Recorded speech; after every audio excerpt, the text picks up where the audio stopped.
Axel Foley is going back to Cali and Beverly Hills Cop Axel F. It's time to talk about it. Let's go. What's going on, everyone? Klep Napier for wearecritix.com, and it is time to officially talk about, break down, and review Axel F. Beverly Hills Cop from Netflix, ladies and gentlemen. Directed by Mark Malloy, executive produced by Jerry Bruckheimer.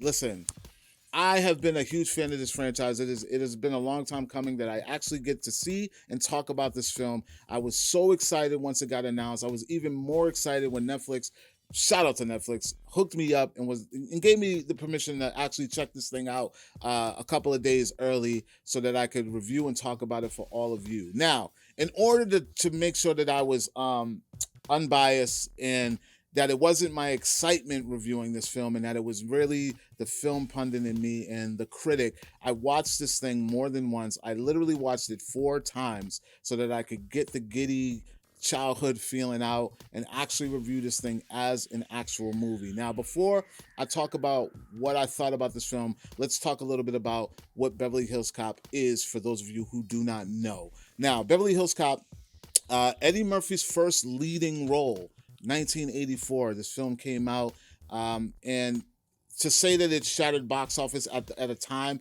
would be an understatement. For a black lead, comedic lead at that, and it was the first of its kind to kind of mix the genres of action and comedy.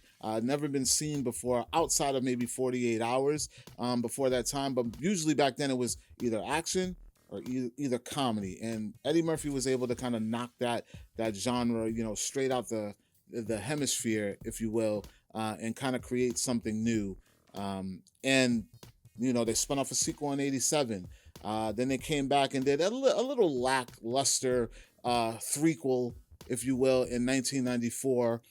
And then it even spawned an unknown pilot for a TV series in which Axel Foley had a son who worked for the Beverly Hills Police Department.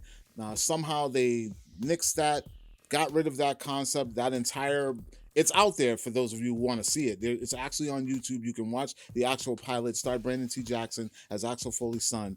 They got rid of that, and now we move 40 years after the original, 30 years after the last movie, and now we have Beverly Hills Cop, Axel F, coming to Netflix July 3rd.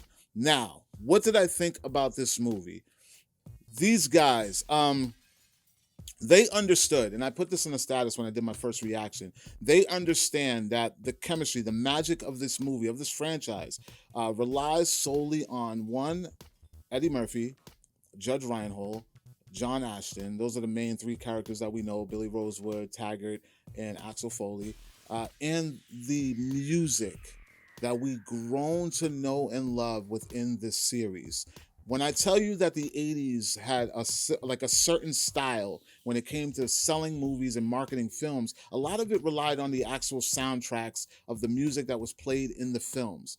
They understand that while making this new film. So immediately when this movie starts, you are going to feel like you are watching Beverly Hills Cop Part 1. I promise you. If you don't, then you're not a real fan, because I'll say 45 minutes of this movie is like, wow, they're really catching the essence of what Beverly Hills Cop brought to us with Axel and the whole Beverly Hills Cop vibe, the tone. It's just all there throughout the first half of this film.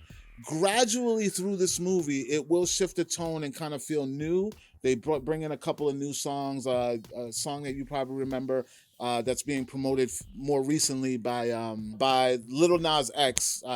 It's a new song that they put a spin on the Axel F theme song, and his song gets kind of thrown into the mix in this too. So it gives it like a more relevant today vibe. But for the most part, the tone is there, ladies and gentlemen. If you are a true Axel Foley Beverly Hills Cop fan, you will feel right at home when this movie starts. Now, let's talk about the storyline and the characters. Now, we got some new characters introduced in this film. We have Kevin Bacon, who it's already known out there. There's no plot twist, ladies and gentlemen. He is the sole villain of this story. And then we get an introduction from Taylor Page, who plays Axel Foley's daughter. Yes, that's right. They nixed the son storyline and introduced a daughter instead in this. So it's like this is part of the canon. The old storyline that's in the TV series that never was doesn't exist. Now Axel Foley has a daughter.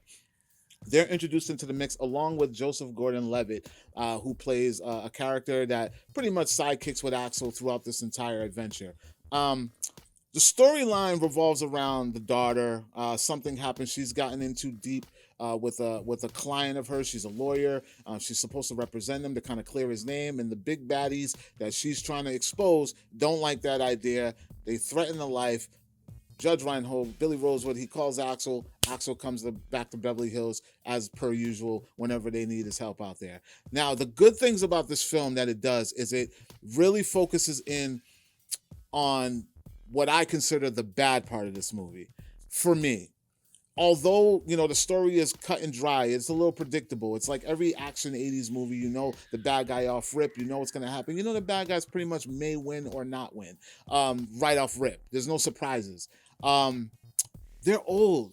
They're just old, and that's the part that sucks. But they lean into it. They let us know that they are aware of who these guys are, where they are in this movie, and they don't try to pretend that they're not. You're not going to see Axel jumping off of cliffs or dodging explosions or anything like that. These guys really have honed in on the fact that this film is 40 years after the original, and a lot of things get explained, like why is Axel still a detective when he's been on the force for over 40 years, and that gets addressed. What also gets addressed is where everybody has been since all this time. Rosewood, Taggart, what they've been up to.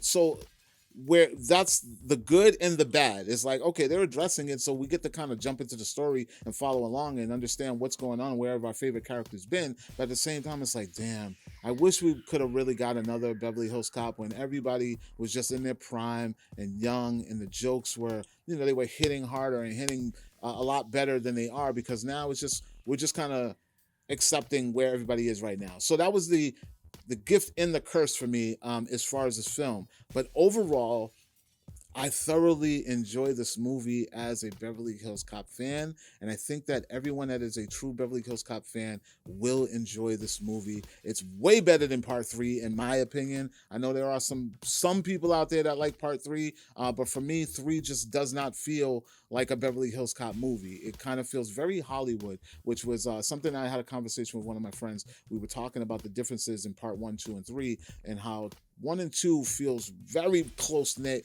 very connected because of the tone in which they came out. Like they came out in the 80s. So once you're out of that decade, things just kind of move around and just feel a little different within Hollywood. And 3 was a victim of that, I think. This one really feels like it's part of 1 and 2 with a mix of 3, period. A mix, like a light mix, because you can't avoid the fact that everybody in this film is old. There are a lot of nods to the original, a lot of lines that get dropped that if the real fans will catch on to, they'll understand. And also, there is a really strange cameo in this movie. And when I say strange cameo, it's the cameo of a character whose name doesn't get dropped, but when you see the person, you know exactly what character they are, and it is not from the Beverly Hills Cop universe. It is from another universe for another property that was announced is on its way to Netflix, and I will leave it at that. So look forward to that cameo. You'll know it when you see it, ladies and gentlemen. And I laughed so loud when I saw it because it was so random and just out of pocket. But hey, Netflix has they gotta buzz their properties any way they can, right? And where better to do it than in Beverly Hills Cop, where it's going to get all the eyes. So ladies and gentlemen, that's pretty much all I can say about Beverly Hills Cop Axel F.